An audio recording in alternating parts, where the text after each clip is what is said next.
여러분 안녕하세요. 건설 현장에서 잔뼈 굵은 베테랑 기술자분들, 그리고 이제 막 첫 삽을 뜨려는 새내기 기술자분들까지 오늘 제가 들려드릴 이야기는 여러분의 실무에 팍팍 도움이 될 아주 중요한 내용입니다.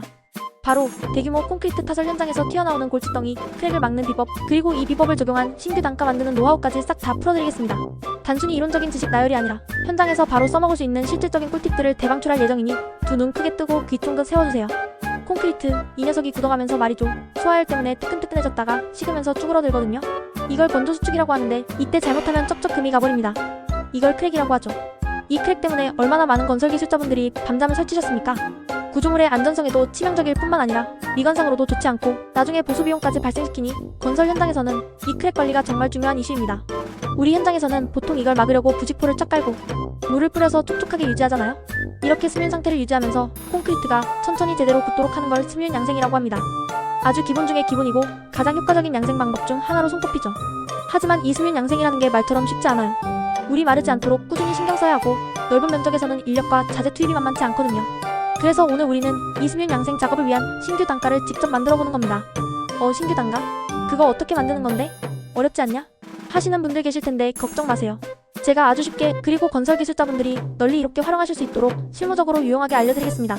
우리 설담연구소는 이런 꿀팁들을 마구마구 공유하는 곳이니까요. 아직 구독 안 하신 분들은 지금 바로 구독 버튼 꾹 눌러주세요. 설담연구소와 함께라면 여러분의 건설 기술력 한 단계 업그레이드 됩니다. 단순한 정보 전달을 넘어 여러분의 현장 업무에 실질적인 가치를 더해드릴 것을 약속드립니다. 자, 그럼 신규 단가를 만들기 위한 첫 번째 스텝, 바로 관련 근거를 찾아보는 겁니다. 이게 아주 중요합니다. 그냥 제멋대로 만드는 게 아니라 딱딱 근거를 가지고 만들어서 발주처에 제출해야 한 번에 오케이, 사인을 받을 수 있죠. 법적 효력을 갖춘 객관적인 자료를 바탕으로 해야만 단가의 신뢰성이 높아지고 불필요한 논쟁을 피할 수 있습니다. 오늘 우리는 국토건설공사 설계실무 요령을 가지고 응용하는 방법을 배워볼 거예요. 이 국토건설공사 설계실무 요령도 사실은 건설표준품생 공통부문 건축물 보양과 2016년 국토교통부 도로교 표준시방서 3-2 일반 콘크리트 3.4 양생편을 참조해서 만든 거랍니다. 모든 것은 유기적으로 연결되어 있으며 기존에 공인된 자료들을 어떻게 조합하고 응용하느냐가 핵심입니다. 이런 공식적인 문서들을 잘 활용하는 것이 바로 건설기술자의 역량이라고 할 수 있죠. 여기서 포인트는요, 기존에 만들어져 있는 슬래브 양생 전용 단가 안에 들어있는 스뷴 양생품만 쏙 빼서 현장 여건에 맞게 별도의 1위대가를 만드는 겁니다. 기존 단가에 묶여있던 여러 공정 중에서 우리가 필요한 스뷴 양생 부분만 명확히 분리하여 산정하는 작업이죠. 예를 들어 슬래브 양생 단가에는 거푸집 보양이나 비닐 덮기 등 다양한 공정이 포함될 수 있는데 그 중에서 부직포를 활용한 살수 양생에 해당하는 부분만 정확히 추출해내는 겁니다. 이렇게 분리된 품에 대한 상세한 산출 근거를 마련하고 이를 발주처에 딱 내밀어서 승인받으면 그게 바로 신규 단가가 되는 거죠. 어떤가요? 벌써부터 흥미진진하죠? 이 과정은 단순히 단가를 만들어내는 것을 넘어 현장의 특수성을 반영하고 효율성을 높이는 중요한 실무 역량으로 연결됩니다. 그럼 구체적으로 어떤 품이 얼마나 들어가는지 살펴볼까요? 표준 품셈이나 시방서에서 제시하는 기준을 바탕으로 우리 현장에 맞게 조정하는 과정이 필요합니다. 1제곱미터당 부직포 1.1제곱미터가 들어가고요. 이는 재료 손실률 등을 고려한 수치입니다. 그리고 보통 인부 0.02인이 투입됩니다. 이 인력 투입량은 단순한 노동시간을 의미하는 것이 아니라 부직포를 깔고 고정하는 등의 작업을 수행하는 데 필요한 숙련도를 가진 인력의 할당량을 나타냅니다. 또한 살수해주는 품도 1제곱미터당 0.004인이 명시되어 있습니다. 여기서 꿀팁, 이 살수하는 품만 따로 빼서 인력 살수라는 품을 별도로 만들 수도 있습니다. 예를 들어 대규모 현장에서 살수 작업만 전문적으로 수행하는 인력이 필요한 경우 이 품을 독립적인 단가로 활용할 수 있다는 거죠. 응용의 힘 보이시죠? 이렇게 세분화된 단가를 만들어두면 현장 여건 변화에 더욱 유연하게 대응할 수 있고 공사비 산정의 정밀도를 높일 수 있습니다. 우리 건설기술자분들 정말 중요한 말씀 드릴게요. 남이 해놓은 걸 그대로 베껴서 제출하는 식의 업무는 기술력 발전에 아무런 도움이 안 됩니다. 물론 처음에는 기존 자료를 참고하고 따라하는 것이 학습 과정일 수 있지만 거기서 멈추면 안 됩니다. 진정한 기술자는 끊임없이 탐구하고 개선하려 노력해야 합니다. 직접 관련 근거를 찾아보고 오늘 저와 함께하는 것처럼 응용하는 방법을 끊임없이 고민해서 자신만의 것을 만들어야 합니다. 이게 진짜 실력이거든요. 현장의 다양한 변수와 특수한 상황에 맞는 최적의 솔루션을 찾아내고 그것을 합리적인 단가로 산정해내는 능력, 이것이야말로 현장에서 요구하는 핵심 역량입니다. 그래야 언제 어디서든 무에서 유를 창조할 수 있는 진정한 기술자가 될 수 있습니다. 여러분의 경험과 지식을 바탕으로 새로운 가치를 만들어내는 것이죠. 단순히 주어진 일만 하는 것이 아니라 능동적으로 문제를 해결하고 개선해 나가는 자세가 필요합니다. 여러분 아셨죠? 그럼 이제 1위대가를 직접 만들어 볼 건데 그 전에 필요한 게 있죠? 바로 자재 단가와 인력 단가입니다. 어떤 근거로 이걸 적용하는지 함께 보도록 하겠습니다. 지금이 2025년 하반기니까 우리 2025년 하반기 시중노임 단가를 적용해볼까요? 이 시중노임 단가는 매년 상반기와 하반기에 대한 건설협회에서 공표하는 매우 중요한 자료입니다. 건설 현장에서 노무비를 산정할 때 반드시 참고해야 하는 공식적인 기준이죠. 제가 2025년 하반기 건설 시중노임 단가와 방습 부직포 가격에 대한 정보를 좀 찾아봤는데요. 대한건설협회에서 2025년 9월 1일에 2025년 하반기 건설업 시중노임 단가를 발표했고, 이 단가는 2025년 9월 1일부터 바로 적용된다고 합니다. 이 시중노임 단가는 공공기관과의 계약 업무에서 정말 중요한 기준이 되고요. 예정 가격 산정이나 공사비 측정에도 직접적인 영향을 미치죠. 단순히 임금 기준을 넘어 공사 전체 예산과 수익성에까지 영향을 미치는 핵심적인 요소입니다. 한국노동연구원 조사 결과를 바탕으로 상반기와 하반기에 고시되고요. 각 직종별 근로자가 현장에서 실제로 받는 평균 임금을 기준으로 측정되는 아주 신뢰성 높은 자료입니다. 매년 물가 상승률과 노동시장의 변화를 반영하여 업데이트되므로 항상 최신 자료를 확인하는 습관을 들이는 것이 중요합니다.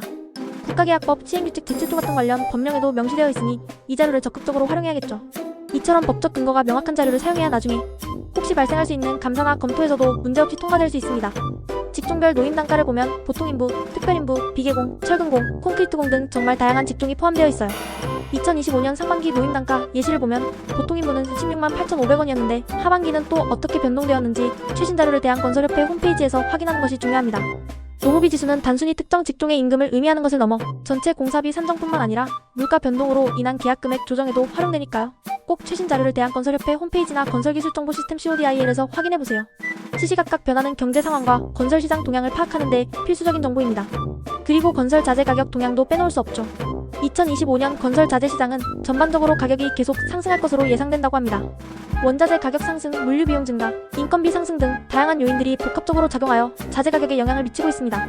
시멘트 가격도 2025년 초 대비 톤당 5만 8만 동 범위로 상승할 것으로 예상되고, 건설용 강재 가격은 2025년 하반기에 58% 상승할 것으로 예상됩니다.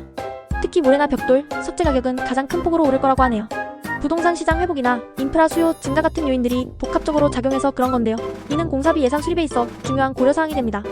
우리가 필요한 방수 부직포 가격은 아쉽게도 2025년 하반기 구체적인 자료는 검색 결과에서 직접적으로 찾기 어려웠습니다. 이런 경우에는 직접 자재 판매처에 문의해서 최신 시장 가격을 파악하는 게 가장 정확합니다.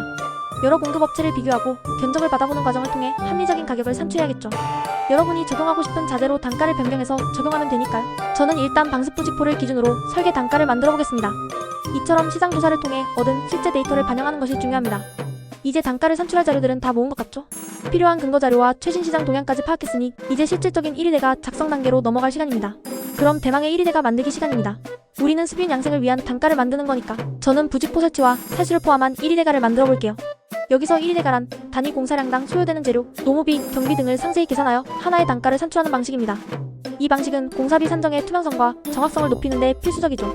정확한 1위대가는 공사수주 경쟁력뿐만 아니라 시공 과정에서의 원가 관리 효율성에도 직결됩니다. 자, 설계 1위대가는 이렇게 구성됩니다. 가장 중요한 부분은 마지막이에요. 우리가 만들고 싶은 콘크리트 수빈 양생이라는 명칭을 1호표에 넣는 겁니다. 이 1호표는 우리가 최종적으로 산출하고자 하는 단가의 최상위 항목이 됩니다. 그리고 이 1호표 안에 2호표와 3호표로 나누어 부직포 설치와 인력 사수 단가를 하위 내역으로 넣으면 끝입니다. 마치 큰 박스 안에 작은 박스 두 개를 넣는다고 생각하시면 이해하기 쉬울 거예요. 2호표에는 부직포 자재비와 부직포 설치에 필요한 노무비 등을 상세히 기재하고 3호표에는 사수 작업에 필요한 인력, 노무비와 부대 경비 등을 명시하는 식이죠. 이렇게 하면 1호표의 합계 금액이 우리가 원하는 콘크리트 수빈 양생의 최종 단가가 되는 거죠. 이 방법은 복잡한 공정을 체계적으로 분해하고 각 요소의 비용을 명확히 함으로써 전체 단가의 신뢰성을 높여줍니다. 발주처나 관련 기관에서도 이러한 논리적인 산출 방식에 더 높은 점수를 줄 수밖에 없습니다.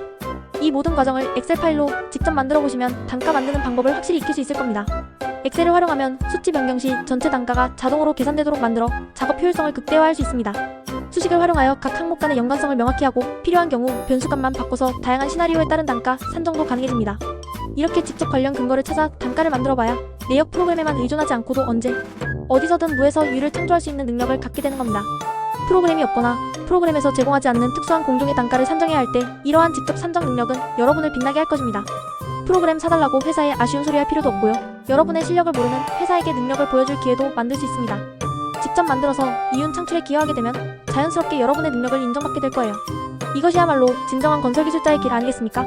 단순히 주어진 업무를 처리하는 것을 넘어 능동적으로 문제를 해결하고 새로운 가치를 창출하는 것이야말로 현대 건설기술자에게 요구되는 핵심 역량입니다.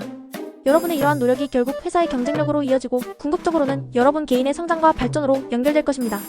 오늘 우리가 배운 내용은 단순히 1위대가를 만드는 기술을 넘어 건설 현장에서 마주하는 다양한 문제들을 해결하고 더 나아가 현장의 효율성을 극대화하는 건설기술자의 본질적인 역할에 대한 이야기입니다. 끊임없이 배우고 응용하고 새로운 방법을 모색하는 자세가 여러분을 진정한 전문가로 만들 것입니다. 앞으로도 설담연구소는 여러분의 이러한 성장을 돕기 위해 최선을 다할 것입니다. 더 많은 실무 꿀팁과 유익한 정보를 얻고 싶으시다면 지금 바로 설담연구소 채널을 구독하시고 알림 설정까지 해두시는 것을 잊지 마세요. 여러분의 성공적인 건설 현장 업무를 항상 응원합니다. 여러분 항상 전진하세요. 여러분의 성장을 늘 응원하는 설담연구소였습니다. 오늘 방문해주시고 제 이야기를 끝까지 들어주셔서 정말 감사합니다. 다음에도 더 유용한 콘텐츠로 찾아뵙겠습니다.